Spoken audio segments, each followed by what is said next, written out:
A defiant, unapologetic President Trump arrived in Florida tonight to a crowd of supporters who clearly believe, as the president declared earlier today, that the Mueller report represents vindication. I'm having a good day, too. It was called No Collusion, No Obstruction.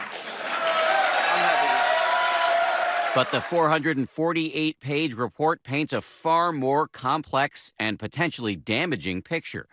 While special counsel Robert Mueller did conclude that no one from the Trump campaign criminally coordinated or conspired with the Russians during the 2016 election, the report did not clear the president of obstruction of justice, instead painting in painstaking detail an unflattering picture of a president who relentlessly sought to use top White House staffers, political aides, and the Justice Department itself to, quote, curtail the investigation.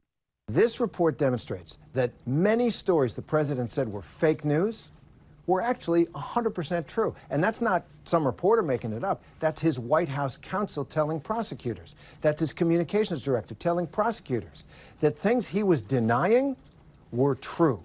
And so I think he's going to live with a bit of damage to his credibility. In the report, Mueller laying out 11 instances of possible obstruction of justice. The report vividly describes the moment in the Oval Office when then Attorney General Jeff Sessions informed Trump a special counsel had been appointed. The president slumped back in his chair and said, "Oh my God, this is terrible. This is the end of my presidency. I'm blanked. How could you let this happen, Jeff?" There are a lot of ugly things in there about the way President Trump tried to kill this investigation. According to the report, President Trump ordered former White House counsel Don McGahn to have Mueller fired. The president called McGahn at home and directed him to call the acting attorney general, Rod Rosenstein, and say that the special counsel had conflicts of interest and must be removed. McGahn recalled the president telling him, "Mueller has to go. Call me back when you do it." McGahn refused, deciding that he would resign rather than trigger what he regarded as a potential Saturday night massacre. Ultimately, he stayed on for over a year. It could have been much worse for the president if he had been allowed to follow his own instincts. He was stopped from stopping it. He should be very grateful for that. Shortly after he ordered his top lawyer to oust Mueller, the president was asked about it and flatly denied it. Mr. President, have you thought about or considered leading the dismissal of the special counsel? I haven't given it any thought. No, I'm not dismissing anybody. But the report reveals he was determined to do just that. So the picture is of a president furious about the investigation who can't get his own aides to do his bidding because they thought it was illegal. The president was furious after Attorney General Jeff Sessions recused himself from investigating Russian interference in the 2016 election. I have now decided to recuse myself. I'm very disappointed with the Attorney General. According to the report, Sessions told investigators the president asked him to unrecuse himself, but he would not. It's a terrible witch hunt. It's a witch hunt. It's a rigged witch hunt. Since the beginning, Trump railed viciously against the special counsel. There was no collusion between the Trump campaign and the Russian people. There was no collusion. There's been no collusion. There's been no obstruction. But the investigation did produce real results. In all, there were 37 indictments in the Mueller probe, including several of the president's closest aides, some of whom pled guilty.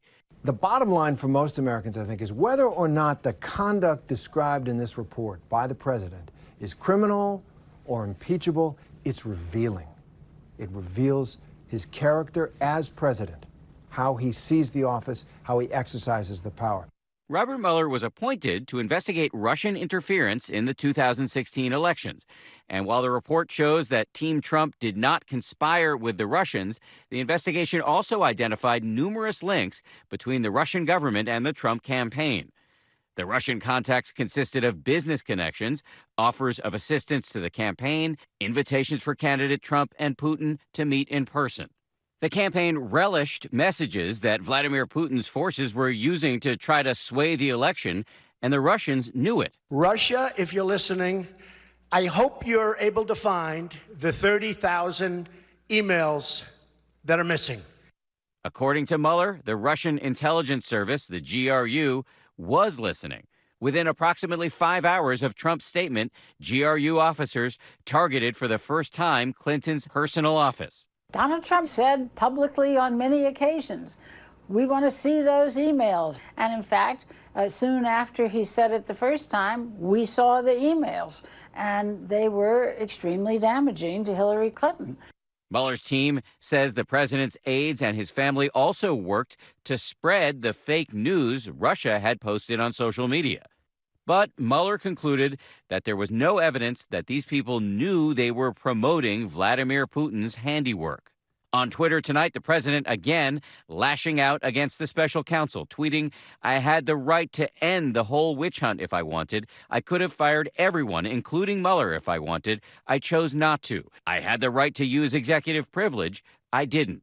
There is a sense of relief that the investigation is finally over, that the big picture conclusion on Russian collusion was without any evidence. But there is a lot in this report that will lead to a whole new phase of this investigation, now done by hostile Democrats on Capitol Hill. Those Democrats are asking Robert Mueller to come to the Hill to testify in person. And they are voicing their displeasure with President Trump's hand-picked Attorney General, William Barr, whose 4-page summary released 3 weeks ago is now being criticized as an attempt to define the story in the president's favor. The Attorney General did a grave disservice to the country by misrepresenting significant parts of the Mueller report. Democrats here on Capitol Hill are fed up with the way the Attorney General has handled the special counsel's report, and now they are demanding to hear from Mueller himself. This becomes a complicated political judgment for Democrats. In the immediate term, they can push to see the full report. They can haul up Bob Mueller and Barr up for their decision-making on Capitol Hill and create quite a spectacle. Whether Mueller himself speaks publicly, we have not heard the last of him. We learned today that the special counsel investigation has spawned 14 other criminal investigations. Mueller and his team are saying, we believe he probably obstructed justice here, but we can't prosecute a sitting president, and we can't even say that in the report because it would be unfair to him since he can't respond. Sometimes lost in all the rapid-fire developments involving the Mueller probe, the fact that Russia did succeed in interfering in an American presidential election. We know from every source now the Russians interfered in an American election. That should be concerning to everyone.